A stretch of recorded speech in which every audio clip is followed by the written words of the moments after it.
This is your boy Sherry Speaks, man. I want to talk to you guys about Supergirl Season 4, Episode 4, Ahimsa. And really, I really enjoyed this episode because we finally got to see the introduction of Manchester Black. And I like this character, man. I think he was really badass character, man. I really enjoyed this. How he just went throughout this episode, him and John working together.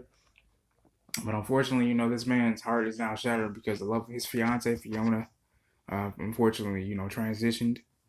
She's gone, and she said in her last words, because John couldn't really do anything except take away her pain.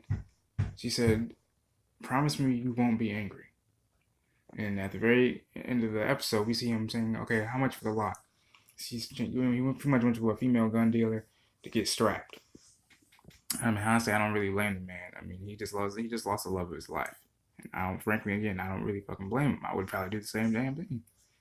Even though I promised the love of my life, I would not be angry, but it's hard. That's actually part of the process of grief. It's anger. So it's good that he's actually, going through that in retrospect.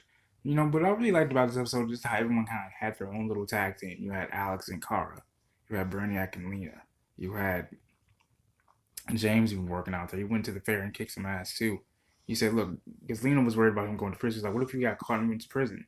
He said, look, I already talked to my lawyer. There's no charges being against me. The police department might just deputize the Guardian. But, of course, as we all know, Agent Liberty, aka Ben Lockwood, wrote an article, and some other people wrote a bad article about James, and now that puts that up in the air pretty much. I also hope by next episode they figure out who the hell Agent Liberty actually is. It's quite obvious if you ask me. Another thing I want to talk about really is just how Lena was pretty much the voice of inspiration for Brain because he was wrecking his brain trying to figure out how the hell do I get this kryptonite out the damn air. And Lena was like, look, you need to swallow all your fears, all your doubts, put them in the very deepest depths of you so you can focus on how to get this shit out the damn air. Turns out they can use nanites to somehow just pretty much just suck up all the air. Pretty much how Febreze works in getting out air pollutants that causes the smell in the air. That's pretty much what the nanites were used for. The rogue DEO agent actually got a parasite put in his ear.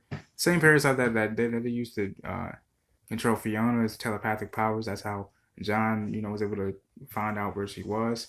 It took John a little bit while. It took John a little while because he was trying to, still trying to figure out, first of all, he kicked himself a lot because he didn't help Carla when she first came to him, and secondly, trying to get the kinetic link to Fiona, trying to figure out who she is.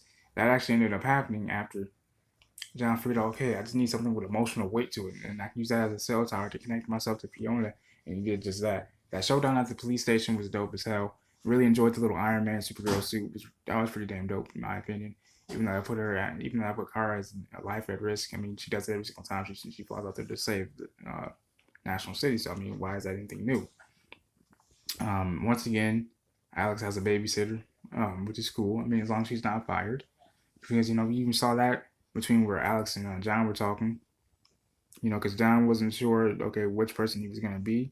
He said, "How do we choose between the person that we want to be and the person who we're going to be? Who we once were, or something of that variation."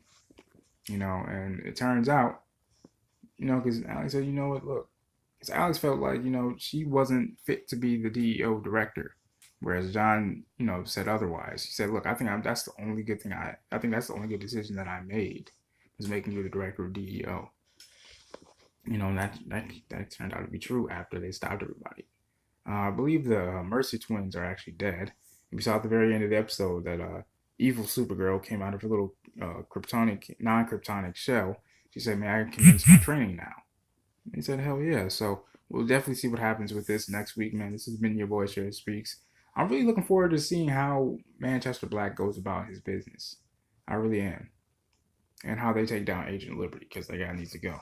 Now, there's been a lot of talk about how political Supergirl's becoming, and that's always been about politics. If you ask me, that's one good thing about Supergirl is how they've always been able to tackle real controversial issues and how they're being going about it. And I really enjoyed, how their little political arc, if you ask me. I mean, they've always talked about politics in their each episode in each season, so we'll see what happens. But this has been your boy Sherry Speaks. I love you guys, man. Make sure you guys hit that like button, hit that subscribe button. If you guys have any requests for what videos you guys want to do next, let me know in the comment section below. This has been your boy Streaks. God bless.